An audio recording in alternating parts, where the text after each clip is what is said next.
Hello everybody and welcome to Awesome Comics, your one-stop shop for everything comic book entertainment. I am your host Walter Banasiak, and today we're taking a look at one of the Batman animated series movies, not Batman Mask of the Phantasm. We're talking about Batman and Mr. Freeze Sub-Zero.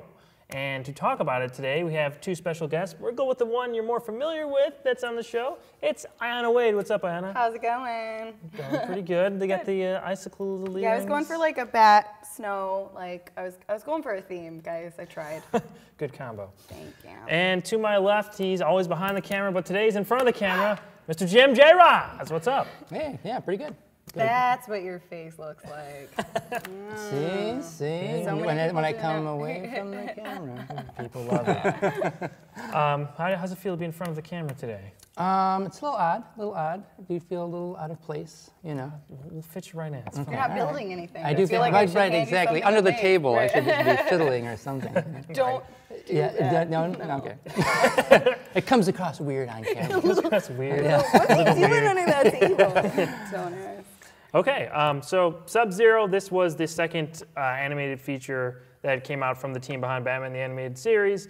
It sort of is a wrap-up for Mr. Freeze's story arc, but he does show up again later in a couple other things from this continuity, but for all intents and purposes, this was supposed to be his big send-off. So let's talk about overall, what did you think? We'll go overall, then positive, negatives. What did you think, Jim, overall, this one? Overall, I actually thought it was pretty good. I had never seen it. I remember when it came out, and I think I probably dismissed it because it was after the whole Batman and Robin? Yeah. But I was always a big fan of the animated series, or at least the first like 2-3 seasons. Mm-hmm. And yeah, I thought it was really good. I thought it was really well directed.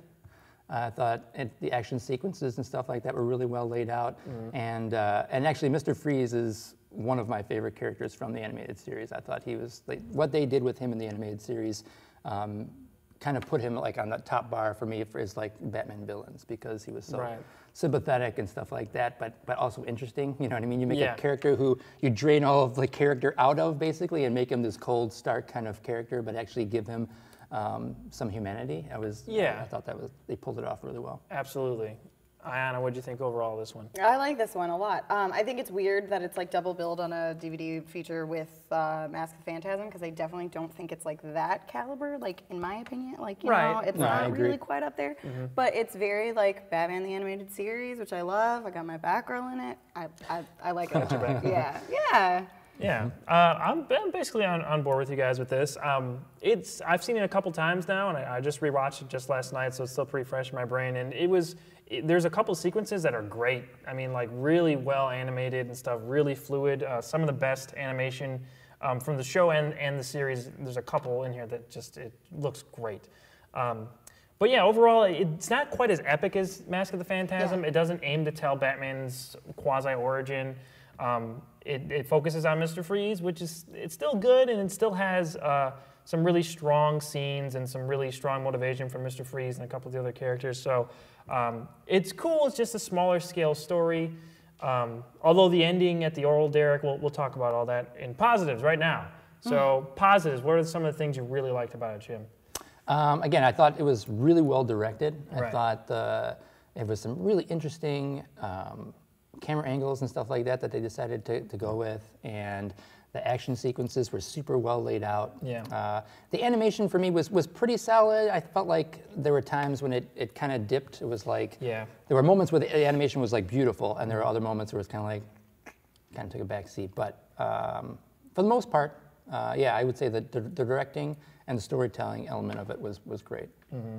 Yeah, I would say like the parts that like are animated well are animated so well, and there's like a couple, like not many, where it just didn't quite get it, but I felt kind of almost the same with the story to me, where some of it, like when it was engaging, I was like really into it, and then when there was kind of filler, like just having to get through some of like the backstory, I was almost like bored by it, and like for like a couple minutes, and then it was like right back into the story for me. So I felt like that overall, a lot of it was like really good, and then I was like, oh, okay, we're back into it. It was kind of like a it almost felt like it needed to be like it either needed to be like another half hour to kind of flesh out some elements, or shorten it up a little bit. I was like, it was in a weird in between. It was only like an hour and 6 minutes or something. To where elements like they kind of like put some stuff in to kind of pad it out a little bit, that they didn't fully develop on, I felt like. And then there were other like elements that was like, well, you could have probably, you know, cut some of that out or elongated it. You know, I just felt like the time was a little odd. The Mr. Freeze stuff was all really solid to me, though. I liked all of his stuff. I liked the opening too with the polar bears. I'm a fan of the bears. Yeah, No, I like the the opening polar bears, sequence too. was really cool. Yeah. With the fishing. Yeah. Definitely. The polar bears were a pretty cool addition. Like, it just seems like those are like his henchmen. It's like, like the polar bears. They just like chill in a room too. Yeah. Like they're just in a room and then, Batgirl, like, Yeah. okay, The let's door go down. get her. What are they doing in that They were room? like I want to fighting or know. something. Yeah. Yeah. Would they just like go like Fight Club it out? You know? Exactly. The polar bear fight. Polar Bear Fight Club. Don't talk about Polar No, Bear Fight Club. Oh, I forgot. Can't mention that. The opening like title with the bat symbol and everything, they used the Tim Burton music, which was different, but I liked it. I was like, and it's sort of like the first Burton movie where it's sort of in the trenches of the bat logo, and that comes out and you see it's the bat logo, and it kind of did like a shorter version of that with this, and then it got frozen over and it says Sub-Zero. I thought that was pretty cool for an opening title sequence. So this was also delayed. Let's talk about this really quick. It was delayed like almost a year because of Batman and Robin, because of Arnold Schwarzenegger's Arnold Schwarzenegger's portrayal as Mr. Freeze, and that whole critical reception to that kind of put a damper on this movie. That is one thing this was missing, was the ice puns. I needed Yeah. my ice puns. I needed it. I needed more. It's ice to see you. Yeah. Yeah, all that. Everybody freeze. So that was kind of interesting that they delayed it a year, because at this time, the new Batman Adventures, which is basically the fourth season of the animated series, was already out like the year before. So they were going with that new style already, the more streamlined style of the last season of the show that was also in line with Superman the Animated Series. And this came out and it had the first 3 seasons look to it. So that was kind of a weird, you know, almost like a callback, but it's a callback to like 2 years prior. Yeah. So it was interesting that they went back. I always enjoyed this animation style better than the more streamlined style of the animated adventures. Yeah, what'd you guys think of this style in comparison to like the 4th season and even like Justice League and stuff? Well, I think it's just, you have to like think about it at like the time it came out though. It's almost like watching, I don't know, like any animated show like Family Guy, and you go back and you watch season 1 and you're like, oh, this is unbearable. I can't believe like I watched this when it first came out.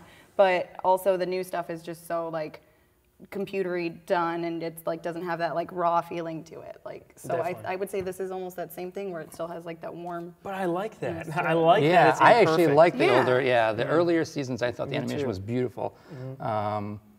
Yeah, the 4th season, the animation kind of threw me off a little bit. It's kind of I can hard. see why. It was a little hard for me to kind of like. I thought the characterization was a little odd. Right. Like, There's still some great episodes in that 4th season, but yeah, I agree with you that the tone of it kind of changed. And the red sky. You know, yeah. it was definitely a change of pace, but I'm glad that they went with this for Mr. Freeze. Yeah.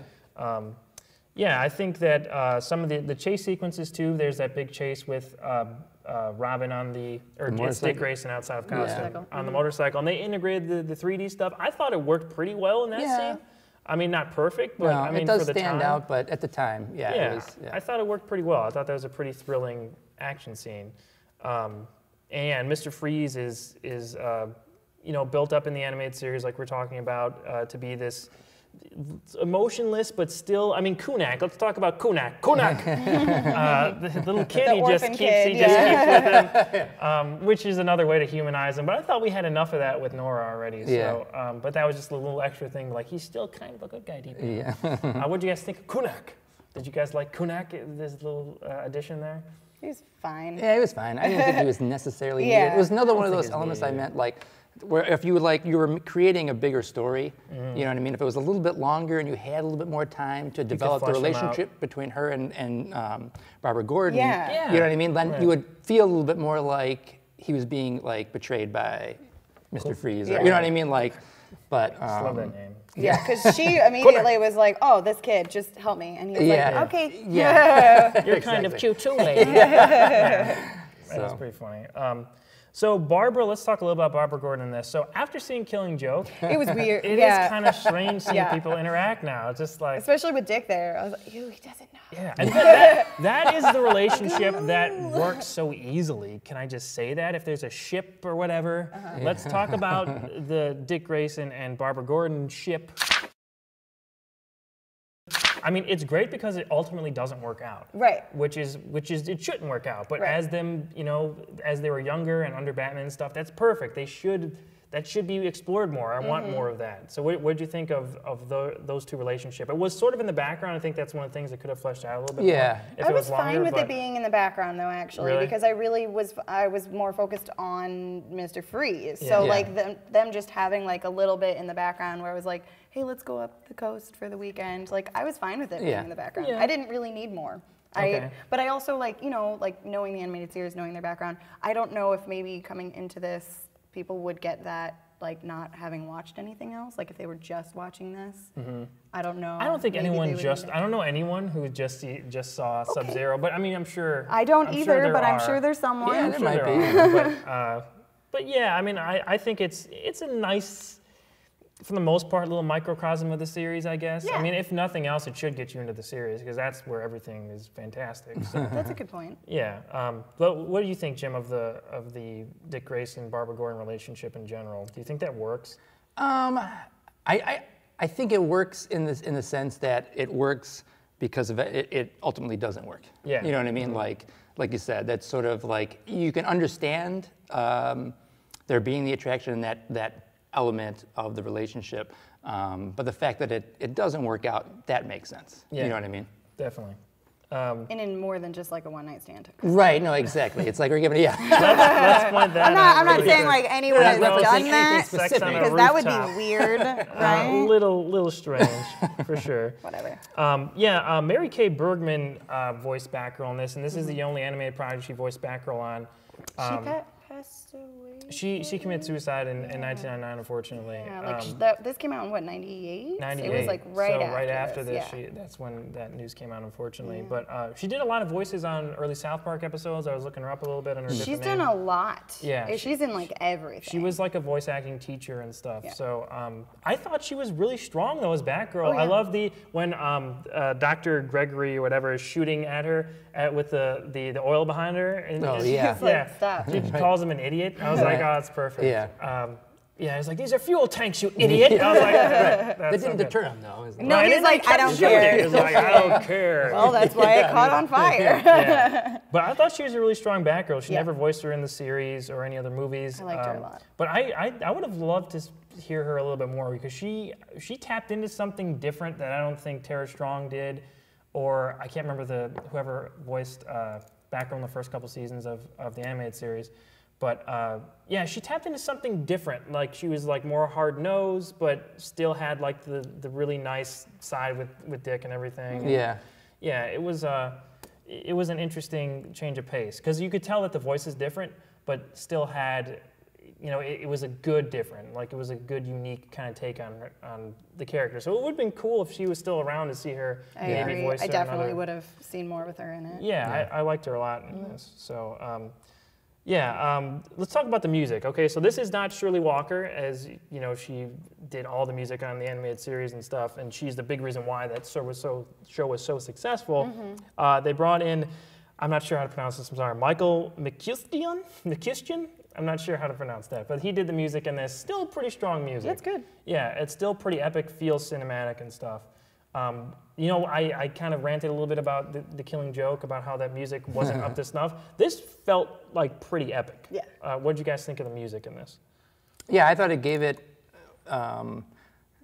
more of an epic feel. It was a little, a little bit higher standard than the actual show. You know what I mean? Right. It felt, like you said, it felt a little bit more cinematic then. Definitely. I think a sign of a good score in general too is when you don't necessarily like notice it, like upon first viewing. That's kind of the When it just fits so well Right. that you Yeah. don't realize that it's kind of manipulating you. Right, and I- then you realize it later, Yeah. and then you could just listen to it by itself. Right, Yeah, right. I love film scores and stuff and listening to those. So yeah, this was a strong one. This I just think. like fit, and like to the point where like I noticed it a couple times, but for the most part, I couldn't really tell you like where it was at because it just fit right in. No, I kind of feel the same way. Yeah. Yeah. Right. So there's that doctor I mentioned earlier. I think he's probably the weakest part of this. Gregory Belson.